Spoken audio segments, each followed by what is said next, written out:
Yeah, and this goes back to what we were saying last week. It's the players are making the amount of money they're making because fans are not only paying a large amount of money for cable to be able to watch basketball games, which are 99% of the time only broadcast on cable, but they're also spending, hundreds to thousands of dollars to go to the arenas to watch these games. And then you have these players who are making millions from the fans, and I'm not even going to throw in, apparel, sneakers, all the kind of merchandising that the NBA sells with players' names on it. And then for the player to not play is an absolute spit in the face. Why are they even playing basketball if they're not going to get on the court and play? I mean, once again, just to think that they're making millions of dollars to play a game, if you are healthy enough to play, you play. If you're healthy enough to play like 10 minutes in the game, if you have some nagging injury or something, you still suit up, sit on the bench, maybe go in for a few minutes, because that's what you're there for. I know everyone's like, oh, well, I'm an athlete. No. You're an entertainer. You are an entertainer. If you want to be an athlete, go to the Olympics where you're not getting paid. You're doing it for pure, the athletic love of the game. But when you are making money for it, you are no longer purely an athlete. You are an entertainer. And entertainers, I mean, how many, let's say this, I'm going to go back years to Seinfeld. What if one Seinfeld episode, Jerry Seinfeld said, I'm not going to go on. I'm just going to let the supporting players do it, and we'll fill somebody in my spot. It's just like you're getting paid to do what you do, not sit out and take away the experience of the fans.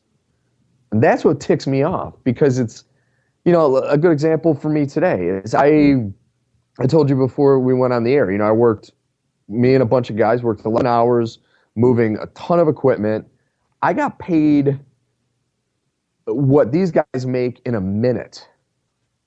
And I killed myself at 38 years old moving equipment, killing my back, killing everything, because I need to do that to support my family. Where these guys, I'm just going to sit out. I could have as many masseuse rub down whatever after the game. I could have the best doctors check me out, make sure everything's okay. But you know what? I'm just going to sit. That infuriates me to no end. I agree. It's one of those things that, like, we talk about the NFL and the problems that they have with their stadium experience. We've talked about that before. Yeah. It's the same thing if along the same lines in the NBA. If fans can't rely on seeing the top 5 players on the team show up, then what impetus do they have to buy tickets and go live? I mean, they'll just stay home. You know what I mean? I don't want to sound like I'm oversimplifying it, but no, and that's why the popularity of the NBA has been decreasing. It's not only the play on the court, which is awful compared to what it was 10, 15 years ago, but it's the fact that things like this are happening. I mean, the fans are no longer taken into account. It's all about business. It's all about money. And it's just they forget that that's how they're making their money, is through the fans. If there were no fans, there'd be no NBA. But the fans are still getting pushed to the side because there's some expectation that no matter what they do, they're going to show up. Which I think the only sport that can say that right now is the NFL. All right. Good take. Nice. I've been waiting. I've been saving that rant all week. I've been waiting for that. Nice hot Thank you. take. Hold on one second. I'm going to call something up because I think what we're going to start doing, I want to do with this show is we're going to go around the league and just talk about, before we go to break, a scoreboard update. We'll talk about what's happening. Scoreboard update. And the best music I could find for this is... Really? Yeah. match game. Oh my God! The Memphis Grizzlies beat the Houston Rockets 119-93. Are we really in a? You know why? Because today, the Houston Rockets officially were put ahead of Memphis on the power rankings. Oh well, that'll do it. So that only makes sense. Yeah, absolutely. Philadelphia trailing the San Antonio Spurs 79-64 with 7:39 left in the fourth quarter there. The Pelicans and Blazers tied up at 17 in the first quarter. Earlier today, the Dallas Mavericks beat the Charlotte Hornets 107-80. Denver Nuggets over the Cleveland Cavaliers 106-97. Phoenix Suns beat the Boston Celtics 118-114. The Heat beat the Nets 95-83. The Orlando Magic beat the Detroit Pistons 107-93. Bulls and Clippers later tonight. Going on right now, Monday Night Football. The Tennessee Titans are beating the Pittsburgh Steelers 24-13 because football. Seriously, the NFL has been mental this year. Seriously, absolutely mental. It's uncanny right now. I mean, you have the Steelers who in 2 weeks put up 12 passing touchdowns, and then in the last 2 weeks have just tanked it.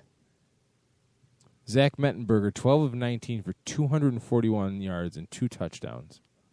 Ben Roethlisberger, 15 of 23, 140 yards and a pick. In all honesty, fairness, Mettenberger with a pick too. Antonio Brown, 8 catches for 79 yards. Leading receiver for the Titans, Nate Washington, 1 catch for 80 yards. Tells you everything you need to know. Yep. All right, and it's just, we were ready to crown the Steelers a couple weeks ago. Oh, they're back. They're going to make the playoffs. And now... Well, Roethlisberger threw like 206 touchdowns in 2 weeks. Yeah, it's crazy. It's been an up and down season, and the barn doors are wide open for a ton of teams. There's just no rhyme or reason to it. No, getting not at all. To the NBA scoreboard, Denver beating Cleveland. At Cleveland, too, wasn't it? Yeah. But, I mean, Denver's been a very underwhelming team. Is it Denver or Dallas? It's Denver. Denver. The Nuggets beat them tonight. Each team had 15 turnovers. I'm trying to figure out where the edges meet. The Nuggets did have 7 more assists, so that speaks to ball movement and everything like that. But Ty Lawson with 24 points. If Ty Lawson's scoring 24 points, you're not going to win. Yeah, and like I said earlier, you have a Denver team that's been underperforming this season. So I'm wondering if it was a situation where Cleveland has been showing improvement and they looked past them, or... Here you go. Let me reel off these stats to you right now, okay? LeBron James, 22 points. Kevin Love, 20 points. Kyrie Irving, 20 points. Deion Waiters, 20 points. 3 other players scored on this team. Sean Marion had 7 points. Tristan Thompson had 5 points. And Joe Harris had 3 points. Wow. Just not enough offense on this team. And I understand it's going to take a while to gel and all that, but whew. I don't know. I don't know. It's something that I think Sean Marion, as of what I've seen so far this season, is done. I mean, I've always liked Sean Marion. I've had nothing against him, but he's done. I mean, you have a team where your two close to your 2 biggest players are Sean Marion and Verjao, who still looks terrible. I don't know how he hasn't just improved accidentally over the last few seasons, but supposedly that was one of the tipping points for LeBron wanting to go back to Cleveland, was that Verjao was still there. Supposedly, maybe because it makes him feel better about himself. Because Verjao this season, in every highlight I've seen, and the few games that I have watched from start to finish, he can't get out of his own way. I mean, he's just big and lanky and has no rhythm and no game. Oh, I mean, he really hasn't improved since LeBron left. He's the same player. Yep. But for the Nuggets, 24 points for Lawson, like I said, 23 points for Aaron Aflalo, 14 for Mozgov, 12 for Wilson Chandler, 13 for Darrell Arthur, 9 for Nate Robinson, and 8 for the Manimal, Kenny Farid. A little bit more balanced scoring there. Yeah. 5 players. Well, I think Cleveland won't be successful until LeBron does what Kyrie Irving wants him to do, and that's take over. You know, LeBron when he was in Miami, he was able to kind of, you know, stay in the shadows a little bit because he had Bosh and Wade who were, you know, ready to run and gun. But you look at Kevin Love, you know, Kevin Love is more of a balanced player. He's not the kind of guy that's going to take over a game. He's going to be a 20 and 15 kind of guy. And I think Kyrie wants to just be a point guard. And he wants to play with the best player in the world. And LeBron right now is just playing scared. He's playing like all the criticism he's always had in his career. He's not. He has the ability to completely take over the game, and he just is not doing it.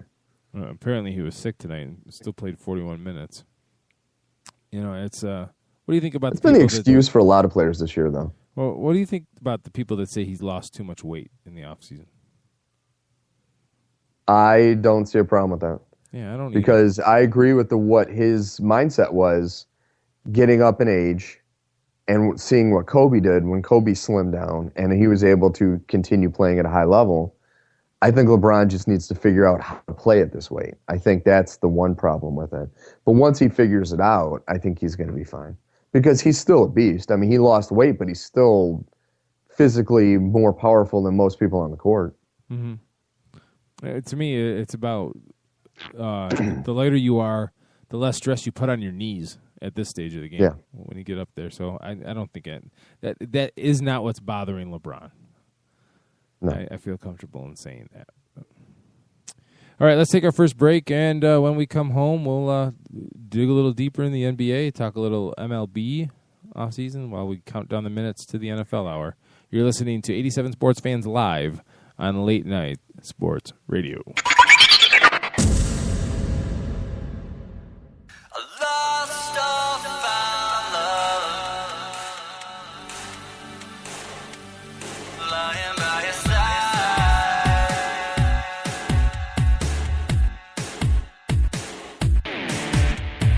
Taking another second to keep breathing in the moment before it's gone.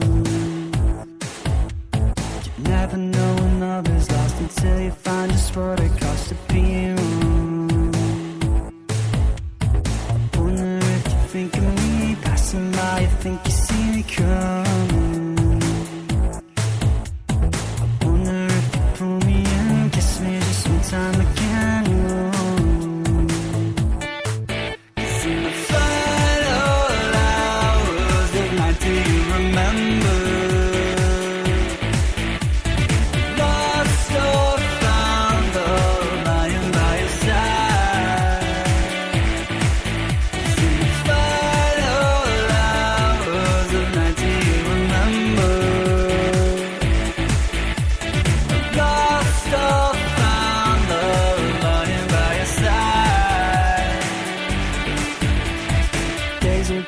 Coming and the nights will keep on going till they're tired, falling fast asleep and as they dream of ghosts of beats filled with desire.